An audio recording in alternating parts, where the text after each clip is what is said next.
Welcome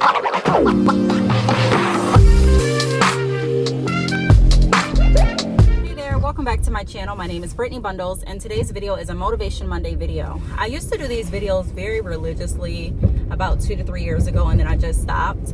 But I want to kind of get back into the habit of doing motivational content. So today is the motivational video, and with today, I want you all to challenge yourself to literally give this week the best that you possibly have. Okay, and I'm going to be talking about some ways to do that.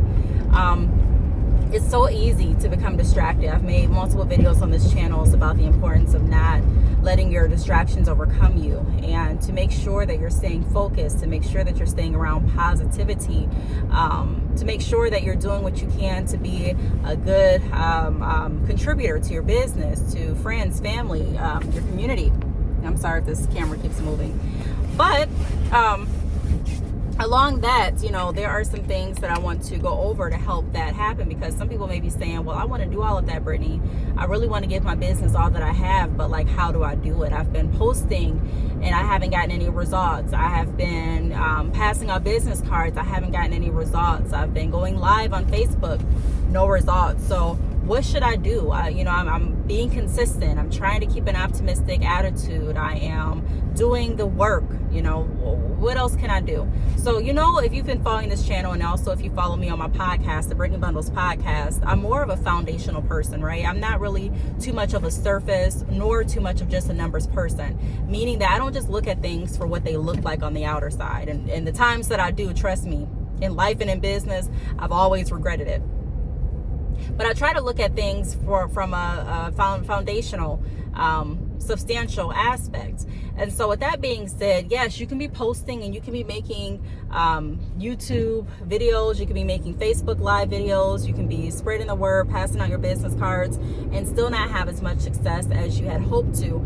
And there could be a lot of underlying reasons. So it's more intricate. When I talk about business success and being proud, when one of my mentees or someone that I do a consultation with, or even myself, when I talk about the growth of a business, it's so important to me, because it means that person not only stuck to doing surface activities, but they actually got deep and intimate with their business to figure out what they can do to get those consistent sales and to get closer to the definition of success. But that being said, before I get into the first tip, be sure to give the video a big thumbs up. Please make sure that you are subscribed, and let's get right into the video. Again, the phone may be sliding because I'm recording on the phone and I'm driving. I'm actually headed to the post office to drop off some orders. Right now it is the spring sale on my website, so if you're interested in purchasing any of my products or services, be sure to click the link down below and take advantage of the sale. If you're watching this video after the sale, sign up for my mailing list. That way you're notified whenever I do have another sale or promotion or new product or service, or you're just in the loop. Give the video a big thumbs up, and let's get right into it. So the first thing that I want to talk about this week in relation to this challenge that I'm putting you all on this week to give it your best, protect your energy. So the energy that you have is super, super important. And I don't think that we really realize how important our energy is, because it's something that's talked about very frequently. Protect your energy. Make sure you're protecting your peace. Make sure you're doing this. Make sure you're doing that. But do we really know what that means? And do we often put the responsibility of others? Do we often put that responsibility on others? Like, I'm around someone and they rob me of my peace, or they're taking my peace, or they're not allowing me to be my greatest. But I really want us to hone back in on ourselves and what we can do to put our business in the best position this week. And going forward, not just for a week, but I know sometimes, again, it can be challenging if we haven't stuck to a routine to get in the mix of things. So that's why I'm saying let's do it for a week. But if you can go further than a week, by all means, go ahead and do it. So protect your peace, protect your energy. What are you giving your energy to the majority of the day? And that's easy. If you're like, I really don't know, what has your mind occupied the majority of the day? What can't you stop thinking about? For some of us, I have to say, who can't you stop thinking about? What are your thoughts? What are your thoughts about each day? Do you have an idea? And I want you to write down what your common thoughts are. Are you constantly thinking about how to pay a bill? Are you constantly thinking about something that happened 2 years ago? Are you constantly thinking about a certain person? Are you constantly thinking about what you're going to eat tonight? What are you thinking about? And then I want to challenge you, because a lot of times we can't just forget it. I want you to write it down, and I want you to choose a certain time out of the day to go back to that specific thought, because we're not going to dwell on that thought the entire day. Why? Because it takes away from our energy that needs to go into other places to keep our lives productive. Now, it's easier said than done. I'm not saying that it's just, very easy to do, but getting to the point where you can control your thoughts, control your actions, and be able to control what it is you allow in your life and what you don't is going to be very key in making sure that you're successful in any area of your business, any area of your life. Let's just be honest. So write down what you're constantly thinking about, and let's just set an hour or a certain amount of time each day to think about it. That means you have the time to think about what happened. You have time to think about solutions. You have time to think about what made you mad, what you don't like about it. You have time to think about it. Okay, and then for the rest of the day, we're going to put our energy into some things that actually are going to move our business forward. So I also want you to consider thinking about 5 ways that you can contribute your energy in a positive way to your business. So does that mean that you're going to commit to checking your abandoned carts each day? Does that mean that you're going to commit to making sure that you reach out to 5 organic people that you don't know, people that aren't friends of friends, people that aren't family, 5 people you don't know, and finding out what they're interested in, finding out how your business can be a solution or how you can be of service to them, okay? Another thing that you can do, how can I make sure that I revamp my business so that I fall back in love with it? I made a video a little while ago going over tips on how you can fall back in love with your business. And a lot of times if we don't really feel like we're attached to something or don't feel like we're in love with something, we don't care about it like that. So how can you start to spark that flame again with your business, okay? So we're going to protect our energy by figuring out what we're giving most of our energy to. Even if we're not doing anything, like you might be saying, hey, I'm constantly thinking about what food I'm going to eat tonight, and I'm not going out getting food all the time. But if you're thinking about that, then that's thoughts that you're taking from what you could be thinking about toward your business.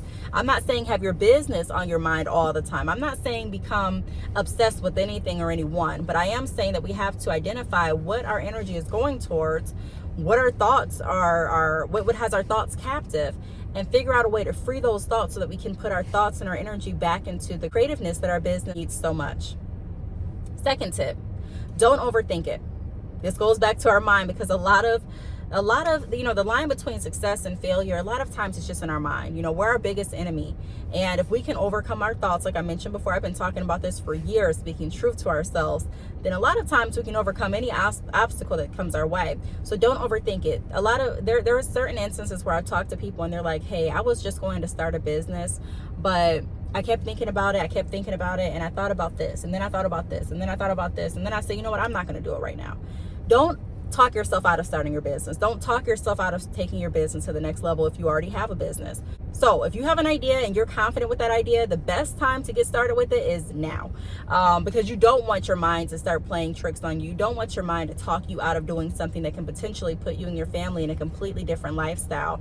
You don't want your mind to talk you out of doing something that's going to benefit yourself and others. So you want to go ahead and go while your adrenaline is hot. Now, I'm not saying just do anything without thinking about it, but I'm saying once you're at the point where you've thought about it and you're at the point where you're like, I'm ready to go, don't keep sitting around and finding reasons not to get started, because a lot of times we're going to start overthinking it and we're going to think of 10,000 reasons why we shouldn't instead of the reasons that we've come up with that we should, okay? Now, the next thing that I want to go over is be confident. No one's going to want to purchase from someone that doesn't believe in themselves, okay? And do people purchase out of, just wanting to support, feeling that? Yes, they do. And do they continuously purchase? Yes, if they find value in the company or in that product or service.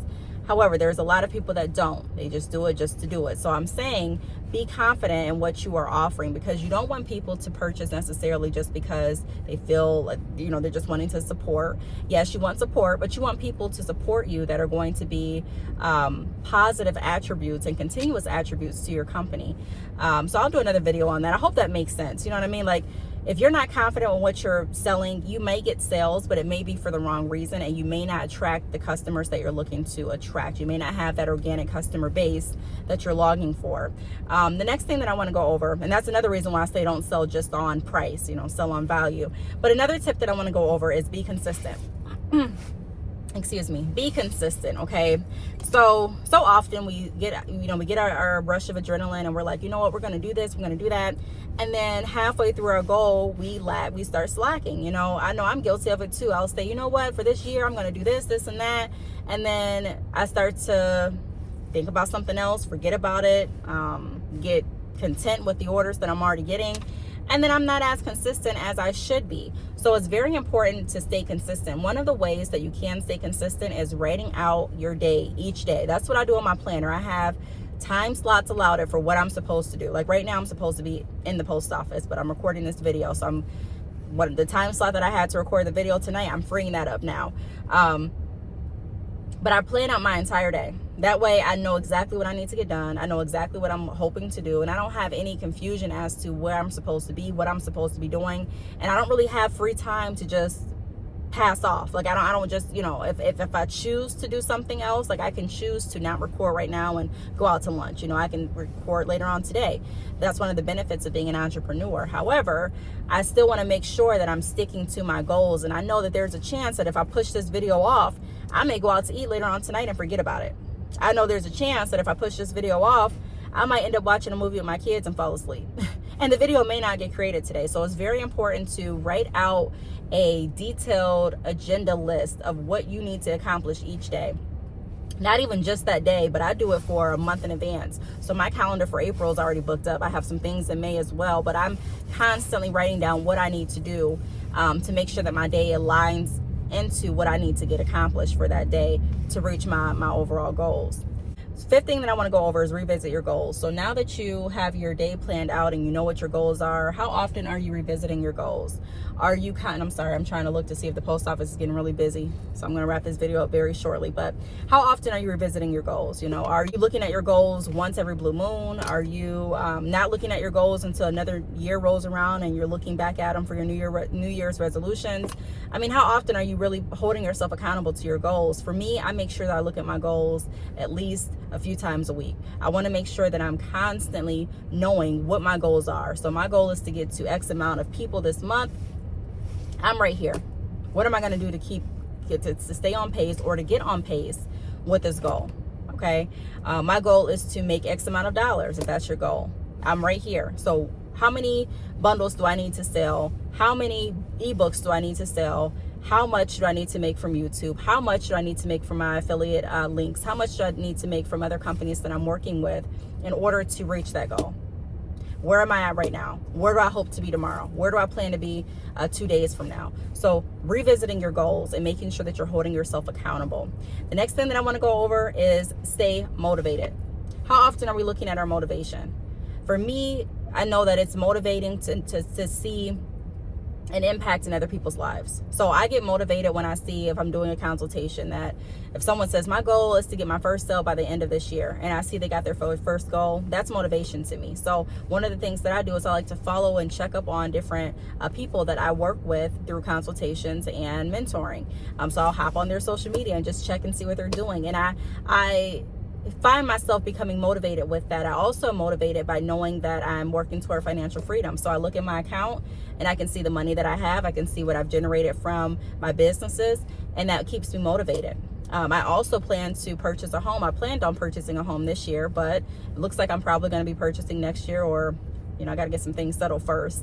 However, once I purchase my home, that's another goal that I'm looking to accomplish, right? So I like to look at houses. I like to figure out like what type of house I'm going to get. I know that I don't want a house like my first home. It was easier than I thought to sell it, and I made a video on that probably last year or a couple years ago at this point.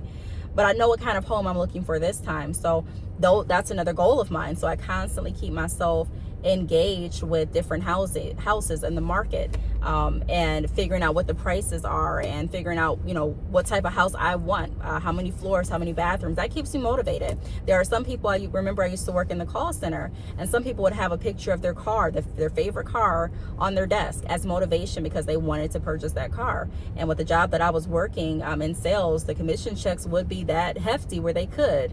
And so just keeping yourself very engaged and in tune with your goals, and making sure that you're holding yourself accountable for your motivation. You know, it's no one else's responsibility to motivate you.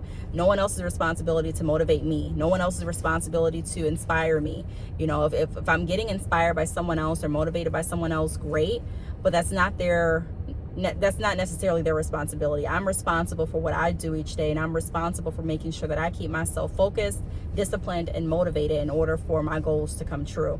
So I really hope that this video helped. Let's go ahead and let's just do it. Let's give this week all we have for our business. Let's go ahead and go hard. Let's not overthink it. Let's not lose confidence. Let's not try to be inconsistent. Let's remember what our goals are. Let's make sure that we're protecting our energy, protecting our peace, and let's just rock out this week and beyond. If you have any questions, feel free to leave them down below. I do want to thank you all for watching, and I will see you all in the next video. Bye.